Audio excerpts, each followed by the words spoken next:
자, 디도서 같이 보도록 하겠습니다. 디도가 어떤 사람인가? 먼저 디도에 대해서 좀 같이 보면 좋을 것 같아요.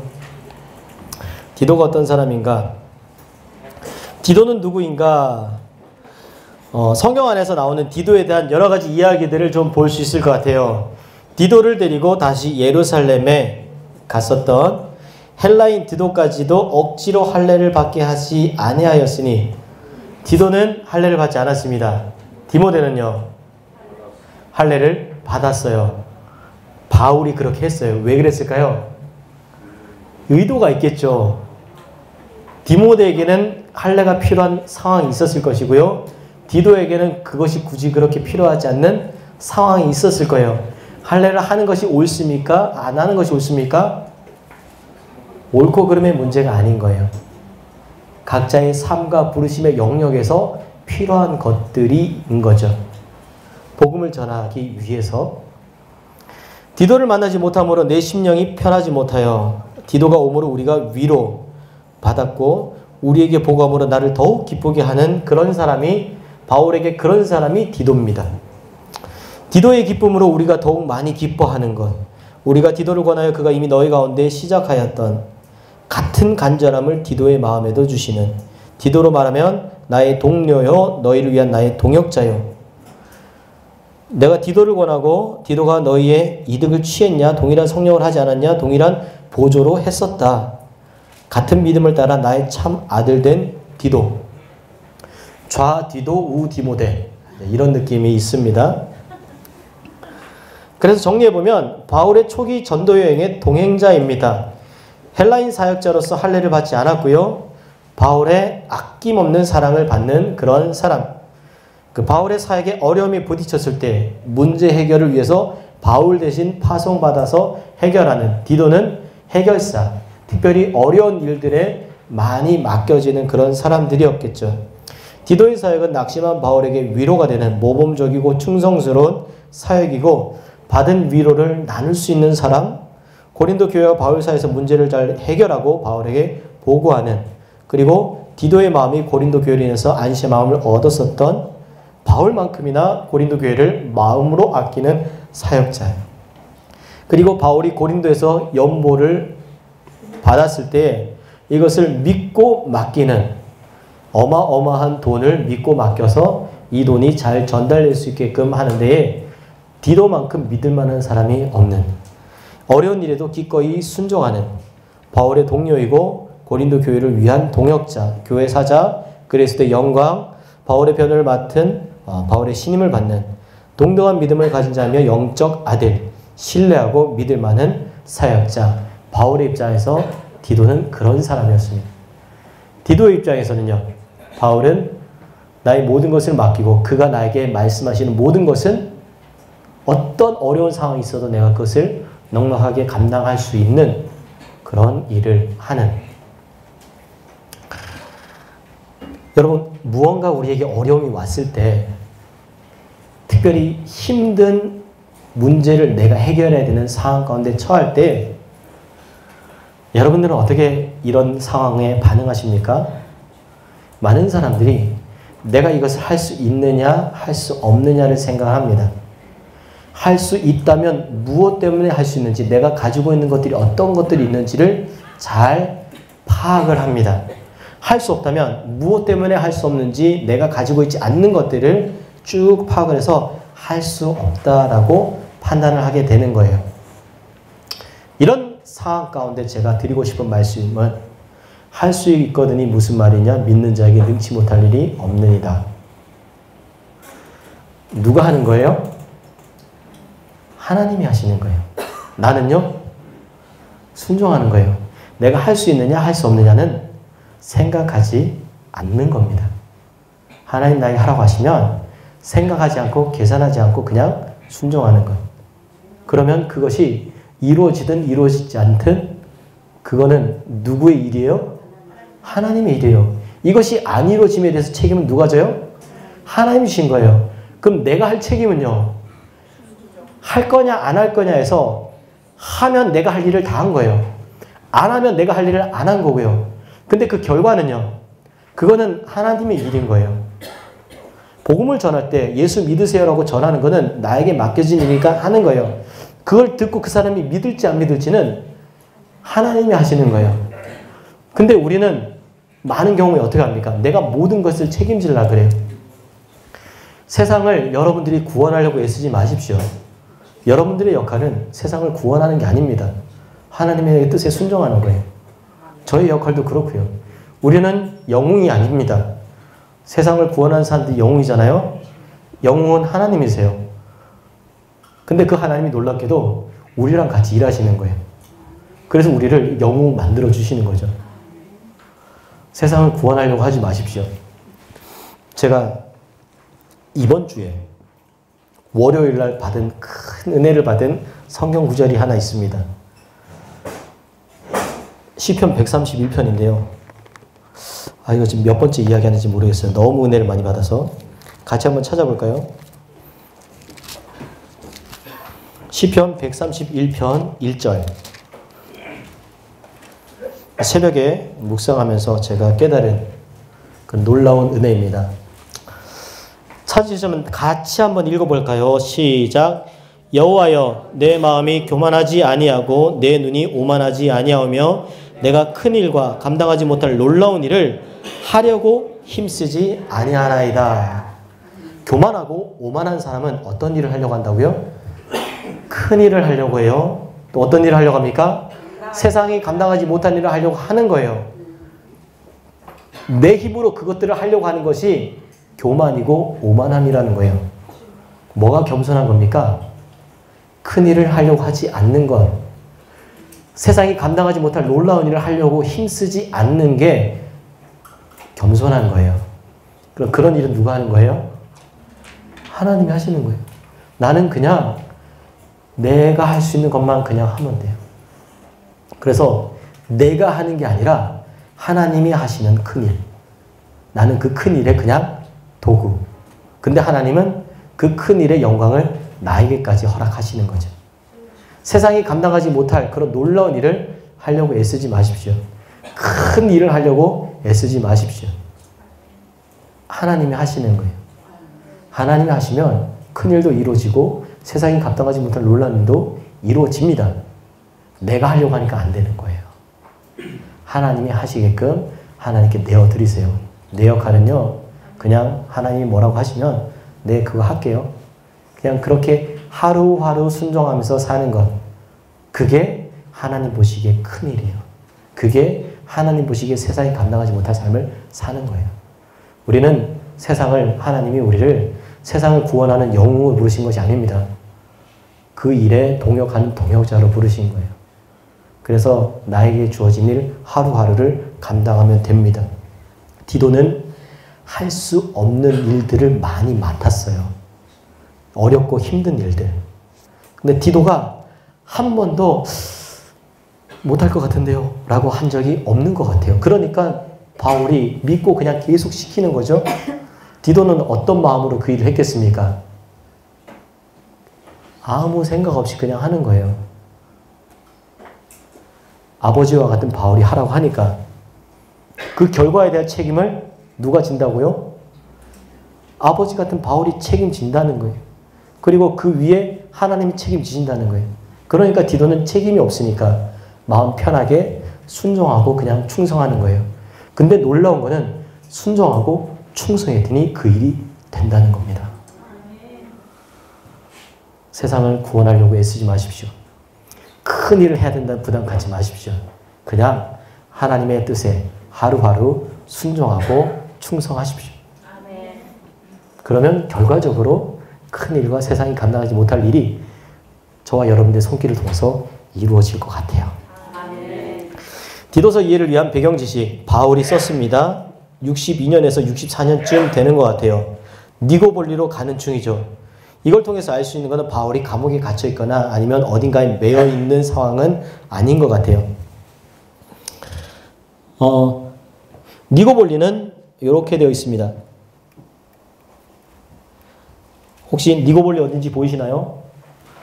여기 보면 니고볼리. 바울이 로마 감옥에 갇혀 있다가 풀려난 이후에 바울의 계획은 여기저기 교회들을 돌아보고 또 복음을 전하지 않은 땅끝이라는 영역까지 가서 복음을 전할 계획들이 있었던 것 같아요. 그래서 아마도 여러 교회들을 돌아보는 중에 디도도 그레데에 보내서 목회하게 하고 그리고 함께 그레데도 가지 않았을까라는 생각도 해봅니다. 그리고 나서 니고볼리로 가면서 디도를 그레데에 남겨두고 여기서 목회를 하고 있어라. 그리고 이런 상황 가운데 그레데에 디도에게 디도서를 써서 보내는, 그곳에서 네가 해야 할 일들을 써서 보내는 그런 상황이었던 것 같아요. 그레데는, 오늘날의 그레데는 이제 요런 곳입니다. 그레데라기보다도 사도행전 27장에 보면은 이 그레데 해안 라세아시라는 곳에 이르렀더니 이제 그 라세아시에서 가깝더라 미항이라는 곳에 이르렀더니 여기에 나오는 그림이 오늘날의 그레데에 있는 미항입니다. 그리고 여기가 이제 요 옆에 조그마한 도시가 라세아시라는 거고요. 그레데의 면적은 제주도의 약 4.5배, 그리고 유럽에서 가장 오래된 미노아 문명의 중심지라고 이야기하고요. 그리스에서 가장 큰 섬, 도시 국가들로 분할되어 있고 이중적 평판이 있습니다. 평판이 뭐냐면 그레데 사람들은 거짓말쟁이고 악한 짐승이고 배만 위하는 게으름뱅이다 라고 디도서 1장 12절에 나와요.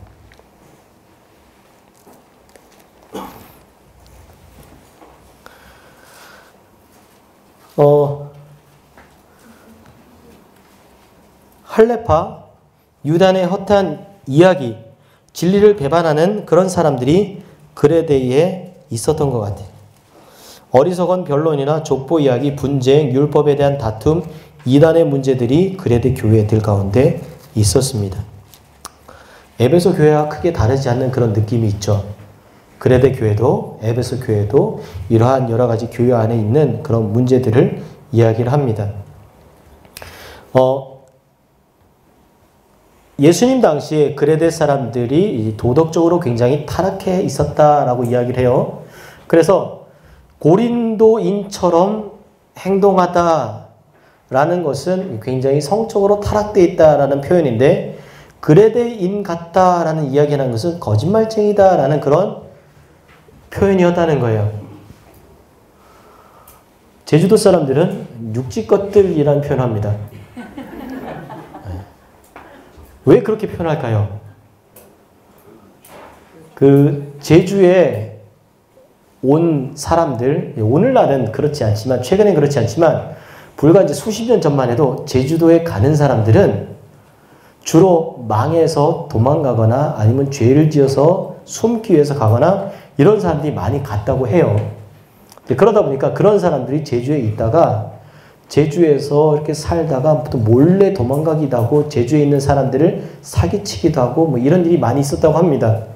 그러다 보니까 제주가 아닌 이 육지에서 온 사람들 향해서 부정적인 시각을 오랜 시간 동안 갖게 된 거예요. 그것을 표현하는 표현법이 육지 것들이라는 표현인 거예요. 저도 육지 것이죠. 언제 제주 것이 될 수 있느냐? 그 제주 사람이 될 수 있는 기준은 제주에서 최소 3대를 살아야 돼요. 3대를 살아서 그 3대째 되는 아이가 제주 사람이 될 수 있는 거예요. 그래야 그 제주 사람으로 어느 정도 제주 문화권에서 육지 것이 아닌 대상으로 인정을 해줍니다. 제주도에서 태어나서 자란 사람이 아니면 3대 이상 거기서 태어나고 자란 사람이 아니면 이장도 못해요. 후보에 나가지도 못합니다. 그런 곳이 이제 제주도였던 거죠. 그런 섬이 가지는 그런 또 좀 특성이 있지 않을까라는 생각을 해봅니다. 그래서 헬라어로 크레티족, 그레데인처럼 말하다라는 표현은 거짓말한다라는 이런 의미이기도 한 거예요. 이런 교회, 이런 문화가 있는 교회가 건강했을까요? 그렇지 않았을 겁니다. 그래서 교회의 강점과 약점을 디도서를 통해서 한번 찾아보면, 강점은 지도자 디도가 있었다. 각 성마다 믿는 자들이 있다. 강점이 없어요. 디도가 있는 거 말고는. 그리고 복음이 전해져 있다는 사실 말고는 다 약점입니다. 조직이 정비되지 않았고 지도자들이 세워지지 않았다. 헬라파가 교회와 가정들을 무너뜨리고 있는 상황. 그레데인들은 부도덕하다는 것, 거짓 가르침이 있다는 것, 유대인의 허탄한 이야기들을 즐겨한다는 것, 진리를 배반한 사람들이 있다는 것, 어리석은 변론과 족보 이야기와 분쟁과 율법에 대한 다툼에 관한 문제들이 있고 이단에 속한 자가 있다는 것, 이 이야기들이 전부 다 그레데 사람들에 대한 이야기가 아니고요. 그레데에 있는 교회 문제예요.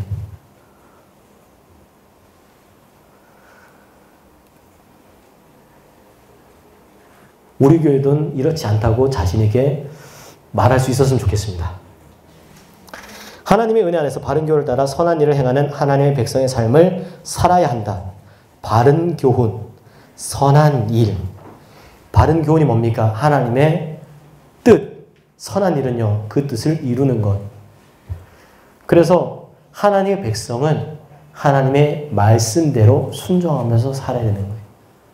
이것이 바른 교훈이고 교회 안에서 이루어져야 할 일입니다.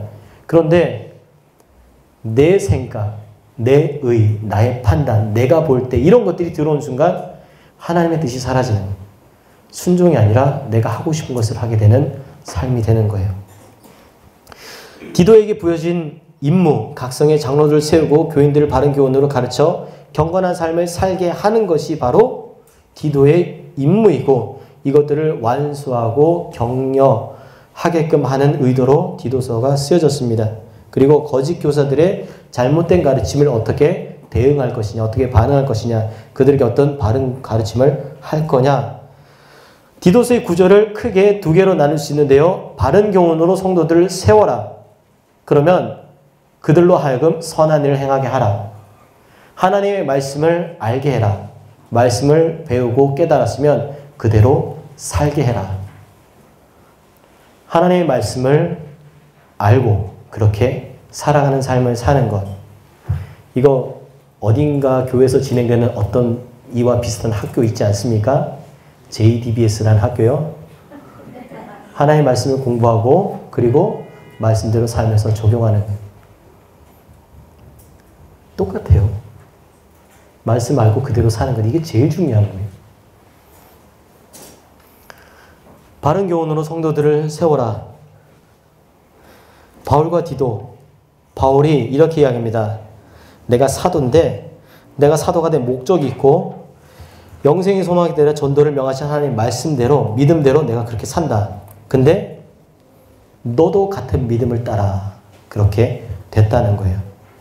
그리고 너는 책임자다. 무엇을 말합니까?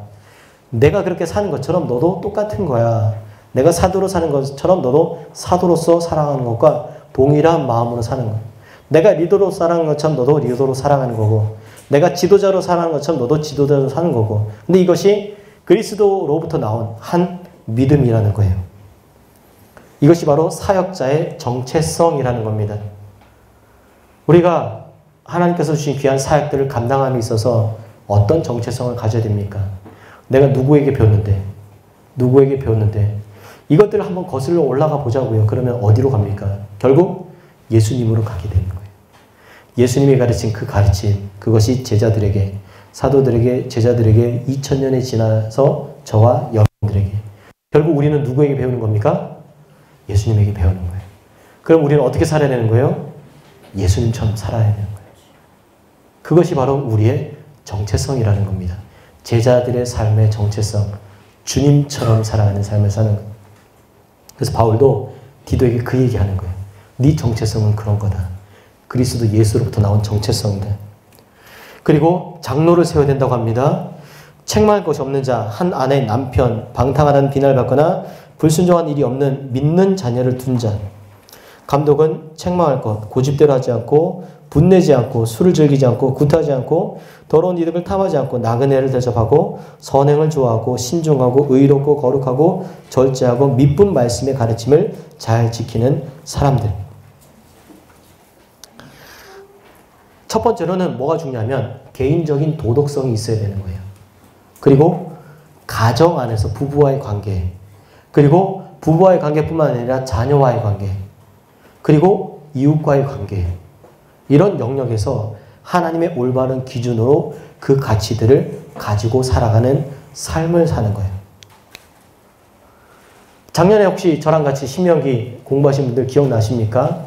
신명기 6장 4절부터 9절까지의 내용을 통해서 하나님께서 이스라엘 백성들에게 요구하신 너는 이 말씀을 마음에 새기고 먼저 내가 하나님의 말씀대로 살아가는 삶을 사는 거예요.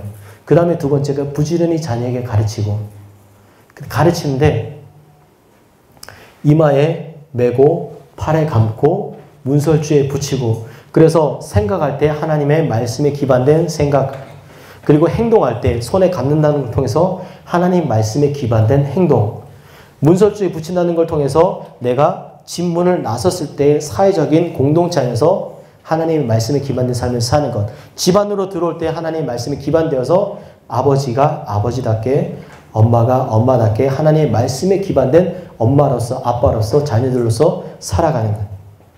결국 이런 삶을 살아가는 것이 바로 지도자를 세우는 기부준이고요. 지도자들은 이런 삶의 기준과 가르침대로 자신의 삶을 살아가야 된다는 거죠. 그래서 가정에서 뿐만이 아니라 교회 공동체 안에서도 선한 영향력을 미칠 수 있는, 좀 유교적 관점도 이와 비슷한 것이 있는 것 같아요. 수신제가 치고 평천하. 먼저 나를 세워야죠. 그리고 가정을 돌봐야죠. 그래야 나라를 다스릴 수 있는 거고 온 세상을 평화롭게 만들 수가 있는 거잖아요. 이런 것처럼 하나님 앞에서 나와 하나님과의 관계, 그리고 나와 하나님과의 관계에 기반을 가지고 가족들과의 관계, 자녀들과의 관계, 부모님과의 관계, 이것이 가정이라는 울타리를 넘어서서 사회 공동체 안에서의 다른 사람들과의 관계, 하나님의 말씀을 가지고 그들과 진리로서 대하고 소통하고, 그래서 그곳에서 하나님의 그리스도의 향기를 발휘하고 하나님의 빛과 소금의 역할을 감당해내는 그런 삶을 사는 이들이 바로 지도자다라는 거예요. 그리고 지도자는 이렇게 사는 거다라는 이야기를 하는 겁니다. 이런 사람만 지도자로 세워야 된다라는 것도 있지만 지도자로 세워서 이렇게 살게 해야 된다라는 것도 함께 간다는 거죠. 근데 여러분, 이 자리에 계신 여러분 모두가 지도자입니다.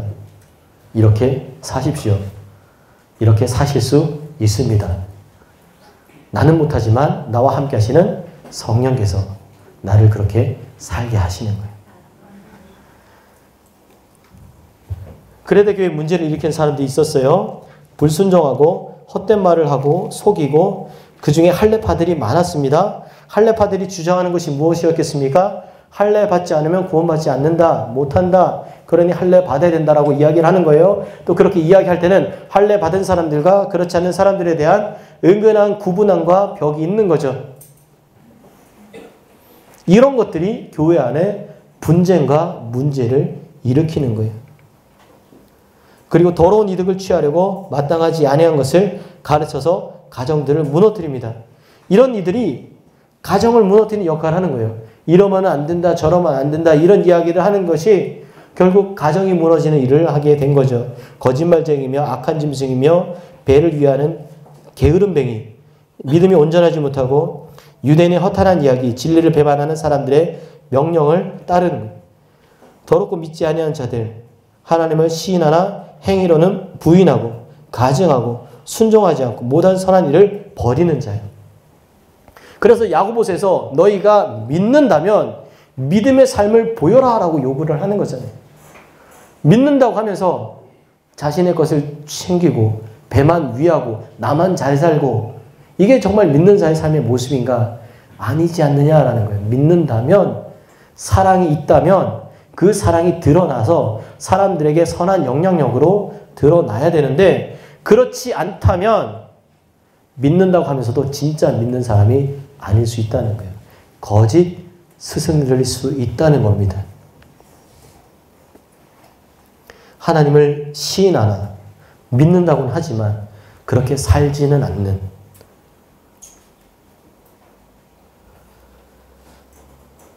그래서 그래도 교회에 있는 사람들, 문제를 일으키는 사람들 정리해보면요, 믿는 사람들입니다. 교회 안에 문제를 일으킨 사람들이 믿는 사람들이라고요. 근데 그 믿음이 온전하지 않는 거예요. 율법주의자들, 할례파들, 그리고 그들을 따른 사람들이 거기에 많이 있었던 거고요. 오히려 그리스도인으로서 합당하지 않은 모습들, 비판하고 판단하고 정죄해서 옳다, 그러다, 사랑 없음, 게으르고 부도덕하고 이런 사람들, 본인은 안 하면서 남들 시키고, 근데 진짜 사랑 있는 사람은 어떻게 합니까? 내가 할게 라고 먼저 나서지 않습니까? 서로 아니야 내가 할게, 아니야 내가 할게, 이런 모습이 더 아름다운 모습이 아닌가요? 그리고 이것 좀 해, 저것 좀 해, 이렇게 하는 거야, 저렇게 하는 거야. 경상도 표현으로 지는 안 하면서, 입으로는 믿으나 실제 행위로는 믿는 자인지 알 수 없다는 겁니다. 믿는다고는 합니다. 믿는 자의 삶을 안 사는 거예요. 삶을 보면 믿음이 드러나고 보여야 되는 거예요. 그리고 믿는 자로 살기 위해서 몸부림치는 그 몸부림이 세상 속에서 싸워나가는 그 싸움이 있어야 되는 거예요. 근데 그게 보이지 않는다면 정말 그들을 믿는 사람이라고 말할 수 있는가?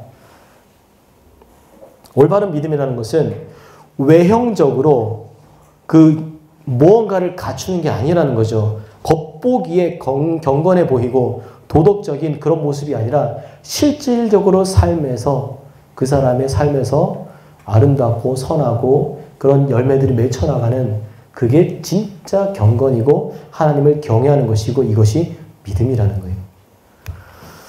본문에서 바른 교훈에 합당한 모습에 대해서 이야기를 합니다. 사람들에 대해서 바른 교훈, 절제하며 경건하며 신중하며 믿음과 사랑과 인내함으로 온전하게 되는 것, 행실이 거룩하며 모험하지 않고 많은 술의 종이 되지 아니하며 선한 것을 가르친 자들이 있고 젊은 여자들을 교훈하게 하도록 하게 함. 나이가 있으신 분들은 젊은 사람들을 그렇게 잘하고 성장할 수 있도록 이끌어 주셔야 되는 거예요. 젊은 여자는 남편과 자녀를 사랑하며 신중하며 순전하며 집안일을 하며 선하며 자기 남편에게 복종하는, 이런 것이 바로 바른 교훈의 삶을 살아가는 사람들의 모습인 거예요. 그렇게 살 때 하나님의 말씀이 비방받지 않는다는 겁니다. 젊은 남자들은 신중하도록 권면해야 되는 겁니다. 선한 일에 본을 보이며 교훈에 부패하지 아니함과 단정함과 책망할 것이 없는 바른 말을 가르치는, 그래야 대적하는 자로 하여금 부끄러워서 우리를 악하다 할 것이 없게 하려 함이라는 거죠. 이래야 우리의 삶에 대해서 쉽게 세상이 말하지 않는다는 거예요. 혹시 이 자리에 계신 연세들 있으신 분들 옛날에 기억나십니까? 교회에 동네 사람들, 믿지 않는 사람들이 교회에다가 함부로 욕 못했다고요. 왜냐하면 하나님에게 저주받을까 봐. 교회를 그렇게 바라봤다고요. 근데 오늘날은 믿는 사람들 어떻게 생각합니까? 개독교요. 그렇게 표현한다고요. 많은 사람들이 교회 안에 꾸역꾸역 몰려드는 게 좋은 게 아닙니다. 올바른 가르침으로 교회가 건강하게 서는 게 중요한 거예요. 예전에는 왜 그랬겠습니까? 믿지 않는 그런 동네 어르신들이 술 한잔 먹고 나서 교회 앞에 지나갈 때 이렇게 교회 향해서 이렇게 막 침뱉고 그러고 못 지나갔다고요. 하나님이 저주하고 이렇게 막 심판하고 그런 것들에 대해서 세상 사람들도 알았다고요. 근데 왜 이렇게 됐을까요? 누구 잘못입니까? 그리스도인이라고 하는 사람들의 삶이 그렇지 못했던 거예요. 그러니까 오늘날에 우리가 욕먹고 있는 거잖아요. 제 잘못입니다. 우리의 문제고요. 그래서 우리가 어떻게 사느냐가 중요한 거예요. 하나님의 얼굴이 부끄럽지 않도록 우리가 세상에서 우리가 살아야 할 삶을 살아내야 되는 거예요. 그렇다면 선한 일을 하게 해야 되는 거죠. 예수님을 통한 하나님의 구원은 모든 사람의 구원을 주시는 하나님의 은혜입니다. 이 구원의 목적은 양육감, 양육하심, 경건하지 않는 것과 이 세상의 정욕을 다 버리게 하는 거예요. 신중함과 의로움과 경건함으로 이 세상에 살게 하는 거고요. 복스러운 소망과 우리의 크신 하나님 구주 예수 그리스도의 영광이 나타나심을 기다리게 하는, 이것이 우리를 구원하신 구원의 목적인 거죠. 그리고 예수님을 통한 하나님의 구원의 내용은 우리를 대신하여 자신을 주시고 모든 불법에서 우리를 속량하시는, 우리를 깨끗하게 하시는, 선한 일을 열심히 하는 자기 백성이 되게 하려고 하는 거죠. 바른 교훈을 따라 선한 일을 하는 분명한 목적이 제시되고 있는 겁니다. 올바르게 가르쳐라. 그리고 그 가르침대로 순종하며 살게 해라. 그럴 때에 이것이 성도로서 합당한 삶을 사는 거다. 그리고 구원은 완료형이 아니라는 거예요. 구원은 진행형이라는 겁니다. 그래서 성화라는 거예요. 하나님의 거룩함에 닮아져가는, 그런 모습으로 되어져가는 그 삶을 살아가야 되는 거예요. 그런데 믿지 않는 사람들에게 우리가 복음을 전할 때 이렇게 전합니다. 예수 믿으면 복 받습니다. 그러니 복 받고 예수 믿고 구원받고 그렇게 함께 살아갑시다. 그래서 이 사람이 예수 믿기로 결정을 했어요. 그런데 이제 갓 예수 믿기로 결정한 사람들이 세상으로부터 살아던 삶의 모습이 있잖아요. 그런 사람들에게 당신은 구원 못 받았습니다 말할 수 있습니까? 아니에요. 구원 받았습니다 말해야 되는 거예요. 그리고 그 사람이 구원을 받았기 때문에 이제는 구원받은 삶의, 성도로서의 삶의 모습을 갖출 수 있도록 격려하고 지지하고 살아가게 하고 세상으로부터 구별된 삶을 살게끔 변화시켜져 가는 과정들을 교회 안에서 감당해야 되는 거예요. 그런 사람들이 새로운 삶, 이전 것은 지나갔으니 보나 새 것이 되었도다. 하나님이 새롭게 하시는 그 놀라움. 그래서 새 술은 새 부대에 담는, 새 부대에 들어갈 수 있도록, 새 부대에 담길 수 있도록, 그렇게 옛날 부대를 버릴 수 있도록 그렇게 해야 되는 거예요. 옛날 것을 계속 그렇게 잡고 있는 사람들에게 하나씩 버릴 수 있도록, 그리고 새로운 것들을 하나씩 배워갈 수 있도록 그런 과정들을 함께 가야 된다는 겁니다. 이것이 구원받은 백성으로서의 합당한 삶이라는 거죠. 범사에 선한 일의 본을 보이라. 선한 일을 열심히 하는 자기 백성이 되게 하심. 그들로 모든 선한 일을 행하기를 준비하게 하라. 하나님을 믿는 자들 하여금 조심하여 선한 일을 힘쓰게, 열매 없는 자가 되지 않게 하기에 필요한 것을 준비하는 좋은 일에 힘쓰도록. 뭐가 선입니까? 아까 제가 창세기를 통해서 말씀드렸죠. 무엇이 선입니까? 하나님의 뜻에 순종하는 것이 선이라는 거예요. 순종하는 삶을 사는 것. 하나님의 뜻에 순종하는 선함을 사는, 그리고 리더, 디도는 자신이 먼저 그 하나님 앞에서 순종하는 모습을 보이는 거죠. 하기 쉬운 것을 하는 것, 이거는 세상 모든 사람들도 합니다. 그러나 정말 하기 힘든 것, 거기에 순종하는 것, 이것이 우리가 보여야 할 본이라는 거예요. 남들이 못한다라고 여기는 것, 아니 나는 할 수 있어. 왜냐하면 내게 능력 주시는 자 안에서 내가 모든 것을 할 수 있기 때문에. 그래서 그 일을 순종하고, 그래서 그런 순종함을 통해서 그런 하나님의 하시는 일들을 보게 되는 거예요. 그러면 구원받기 전의 모습과 구원받은 후의 모습이 다르다는 거죠.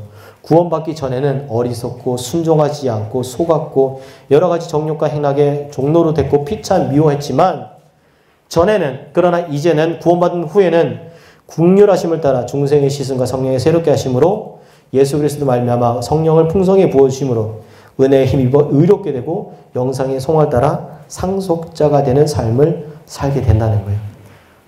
상속자가 뭡니까? 아들이잖아요. 딸이잖아요. 자녀. 누구의 상속자라고요? 하나님의 상속자요. 하나님이 세상을 창조하시면서 우리에게 주신 주권을 가지고 섬겨라. 네가 이 땅의 주인이다. 원래 주인이 누구예요? 하나님이 주인인데 나도 주인이라는 거예요. 그게 아들이 하는 거죠. 그게 상속자가 하는 일인 겁니다. 이것이 바로 영생의 소망의 삶을 사는 거예요. 그리고 바울이 이렇게 말합니다. 택하신 자들의 믿음과 같은 믿음을 따라 그로 하여금 믿음을 온전하게 하고, 믿음과 사는 거 인내하며 온전하게 하고, 믿음 안에서 우리를 사랑하는 자들에게 너도 무난하라. 무엇이 믿음이겠습니까? 히브리서는 이렇게 말합니다. 믿음은 바라는 것들의 실상이요 보지 못하는 것의 증거다라고 이야기해요. 이 말이 뭘까요 도대체? 도대체 무엇을 말합니까? 아브라함이 창세기 15장에 가면 14장에 치열한 전투를 치르고 나서 조카 롯을 구원해냅니다. 아브라함이 그리고 나서 어떤 마음이 들었을까요? 내가 지금 자식이 하나도 없는데 이런 전쟁을 치르다가 죽어버리면 끝나는구나. 그래서 15장에 하나님이 나타나셔가지고 내가 너의 방패고 구원이요 이런 얘기 하실 때 아브라함이 이렇게 말하는 거예요. 그럼 뭐합니까? 난 자식이 없는데 엘리멜렉이나 내 자식 삼아가지고 후사를 이어가겠습니다. 그때 하나님이 아니 너에게 아들을 주겠다. 그리고 나서 하나님과 아브라함이 언약하죠. 소를 잡아가지고 반으로 나누고 염소 잡아서 반으로 나누고 양 잡아서 반으로 나누고 그리고 그 사이에 아브라함이 기다리고 있는데 아무래도 하나님이 안 나타나시고 독수리가 나타나가지고 독수리 쫓고 그러다 보니까 피곤하고 힘들어서 이렇게 꾸벅꾸벅 조는 거예요. 꾸벅꾸벅 졸 때 하나님이 나타나셔가지고 그 사이를 혼자 휙 지나가십니다. 그 언약은 뭐냐면 이 언약을 지키지 않으면 죽는다라는 거예요. 근데 이 언약을 지키지 않으면 죽는데 하나님만 그 책임을 지시겠다는 거예요. 즉 내가 너에게 아들을 줄 건데 그 아들을 주지 않으면 모든 책임을 나 혼자 지겠다. 그리고 너는 아들을 낳을 책임이 너에게는 없다. 하나님이 줄 거다. 네가 노력하고 애쓰지 않아도 된다라는 그런 메시지가 있는 거예요. 근데 아브라함이 이걸 믿으니 하나님이 이걸 그의 의로 여겼더라 라고 말씀해 주시니까 믿음은요 아들이 없어요. 근데 하나님이 주신다고 하셨으니까 네 하나님 저에게 아들이 있겠군요. 저에게 아들이 있습니다. 왜냐하면 하나님 저에게 주신다고 했으니까. 이루어지지 않는 일이래요. 그 일이 언제 이루어질지 알 수 없어요. 근데 하나님이 그렇게 하시겠다 약속하셨기 때문에 네 하나님이 그 일이 이루어지겠군요. 제가 그 일을 하실 하나님을 신뢰합니다라고 반응하고 순종해서 그렇게 살아가는 것. 이게 믿음인 거예요. 믿습니다. 이게 믿음이 아니라.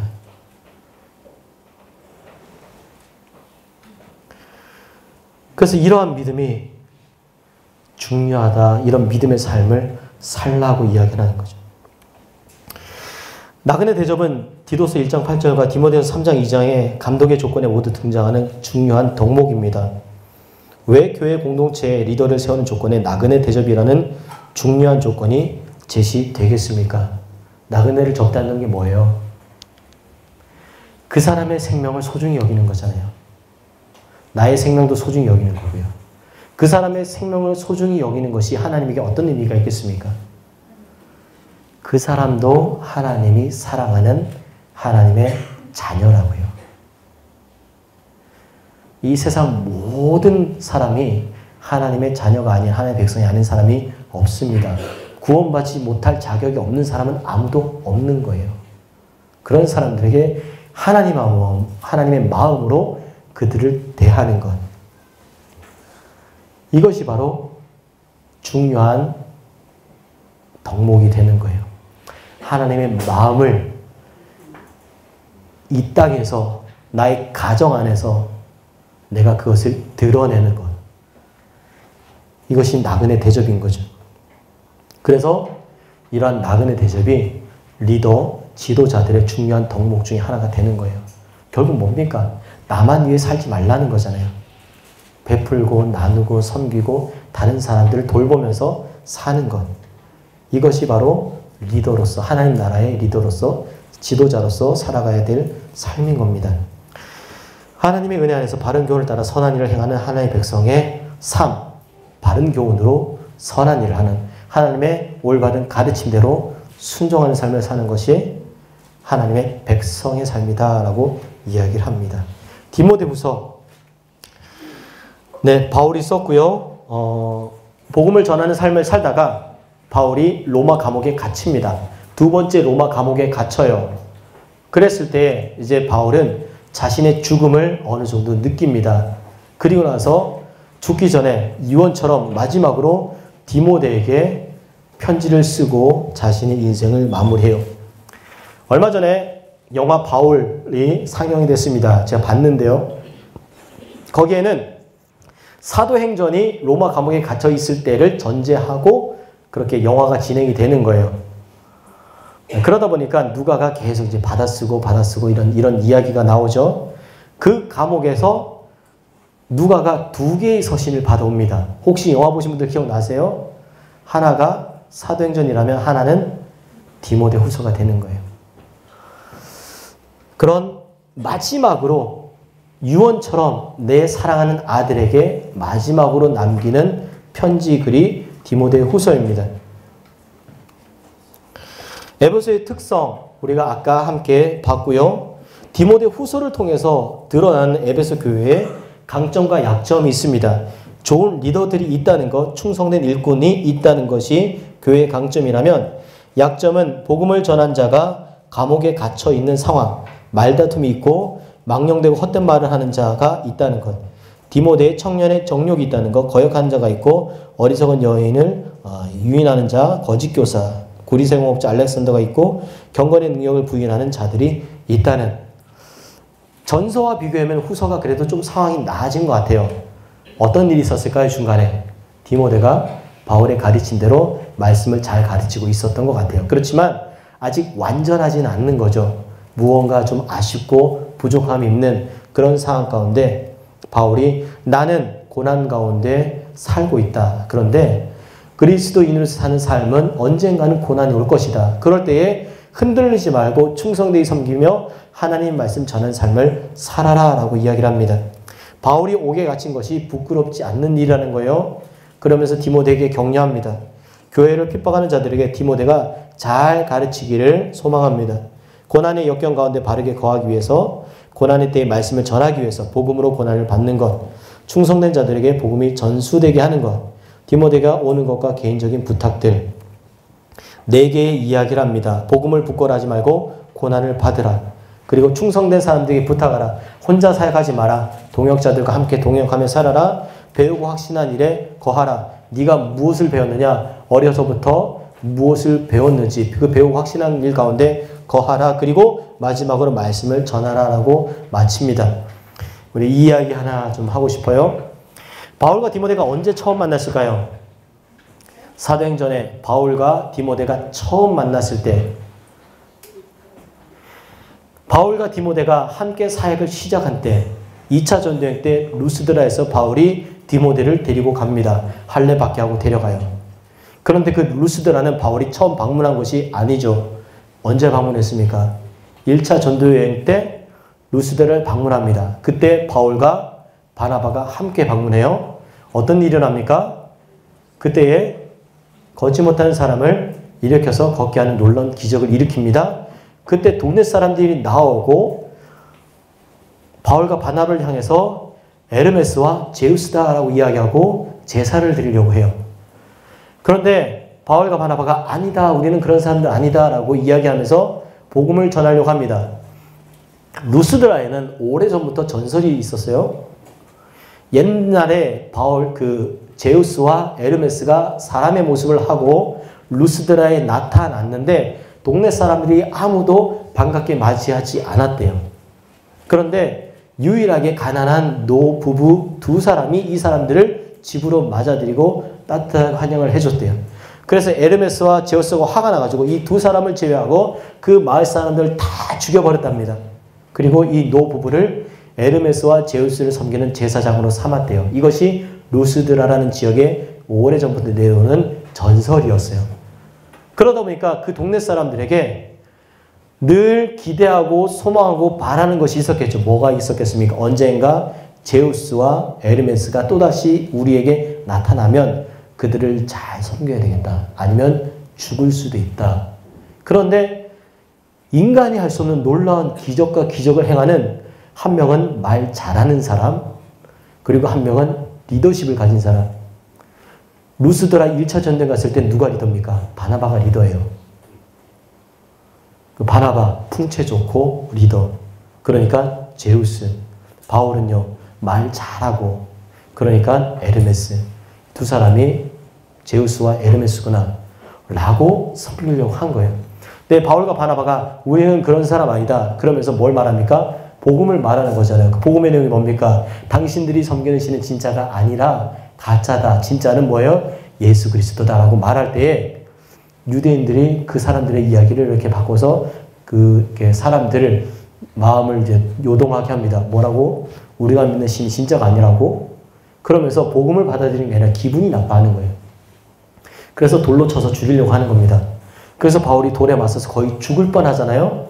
근데 여러분 그런 일이 있을 때에 마을 사람들이 어떻게 하고 있을까요? 동네에서 흔치 않은 외국인이 찾아왔어요. 저 어릴 때 저희 동네에 서커스가 오면은 온 동네 꼬마애들까지 다 나와서 구경합니다. 안 그러셨어요? 아마도 루스드라에 그런 일이 있고 그런 사건이 있고 그런 일들이 있을 때 온 동네 소문이 다 퍼져서 온 동네 꼬마애들까지도 다 나와서 그거 봤을 거예요. 거기에 누가 있었을까요? 디모데가 있었던 거예요. 그리고 이제 그런 모습을 다 보는 거죠. 그리고 집으로 들어가서 엄마와 외할머니와 있었던 이야기들을 했을 겁니다. 그리고 엄마와 외할머니는 무엇이 복음인지 무엇이 믿음인지 이런 것들에 대해서 잘 설명해주고 잘 배워서 가르치고 성장할 수 있는 사람으로 디모데를 잘 키워냈을 거예요. 그랬더니 2차 전도여행을 갔을 때 디모데가 거기서 어떤 사람으로 인정받고 있었습니까? 그 지역에 있는 젊은이들 중에서 탁월한 인물로 훌륭한 인물로 자라고 성장해 있었던 거예요. 디모데는 어릴 때부터 바울의 모습을 봤습니다. 저 사람 돌에 맞아 죽을 뻔했는데 죽었다 살아난 모습 내가 봤다. 저 사람이 뭔가 할 때 놀라운 기적이 일어났었다. 그러면 저 사람이 말하는 거 진짜구나. 그런 마음 어려서부터 있지 않았을까요? 그러니까 바울이 같이 갈래? 함께 할래라고 할 때 덥석 붙잡고 그 일을 함께 할 수가 있게 되는 거죠. 바울이 디모데의 어린 시절, 부모, 그리고 그가 어떤 교육을 받고 어떻게 자랐는지 아는 거예요. 그러니까 디모데의 삶에 대해서 말할 수 있는 거죠. 그게 뭡니까? 배우고 확신한 일에 거하라. 어려서부터 엄마를 통해서 외할머니를 통해서 하나님의 말씀을 듣고 배운 것에 충성스럽게 온전히 하나님의 말씀을 잘 전하는 삶을 살아라라고 이야기합니다. 이것이 바로 배우고 확신한 일에 거하는 거예요.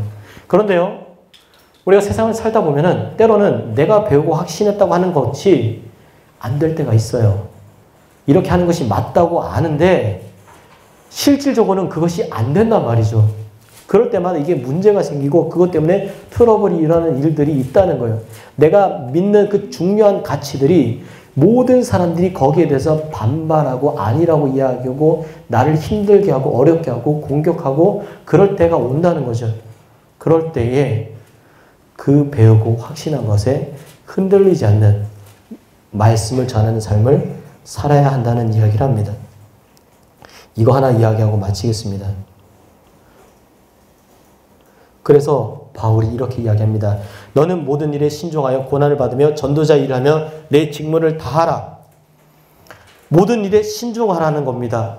이 모든 것이 다 하나님의 뜻인, 그리고 하나님의 뜻 가운데 네가 알게 되고 깨닫게 된 놀라운 진리들을 놓치지 말고 그것들에 대한 확신을 가져라. 그리고 뭐예요? 고난 받아라. 그리스도인의 복음을 전하는 삶은 고난받는 삶인 거예요. 지금 바울이 어디 있습니까? 감옥에 있잖아요. 이제 내일 모레 언제 죽을지 모르는 목이 잘려나가는 그런 상황을 앞두고 있다고요. 바울은 그것을 부끄럽게 여기지 않습니다. 내가 그리스도와 함께 십자가에 못 박히는 것, 아니 내가 목숨을 잃는 것 너무나 당연하게 여기는 거예요. 그러니 복음을 전하는 사람들, 진리를 지켜가는 사람들이 고난받는 것 당연한 거예요. 디모데에게 너도 고난 받아라. 당연히 그것이 고난 받는 것이 마땅한 거다.